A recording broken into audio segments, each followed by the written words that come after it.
সেনাবাহিনীতে চাকরি দেওয়ার নামে প্রতারণার অভিযোগে ঠাকুরগাঁও থেকে এক প্রতারককে গ্রেফতার করেছে র‍্যাব-৫। ভুয়া পুলিশ পরিচয় দিয়ে লাখ লাখ টাকা হাতিয়ে নেয়া এই চক্রের মূল হোতা রাজিউর রহমানের বিরুদ্ধে একাধিক মামলা রয়েছে।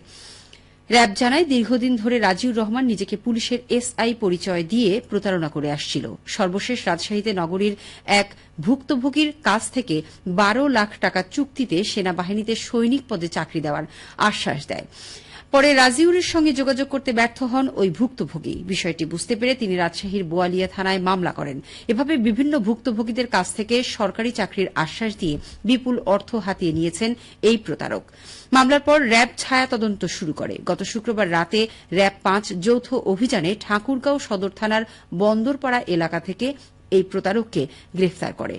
প্রাথমিক জিজ্ঞাসাবাদে রাজিউর রহমান প্রতারণার কথা স্বীকার করেছেন। আইনি প্রক্রিয়া শেষে র‍্যাব তাকে বোয়ালিয়া থানায় হস্তান্তর করে।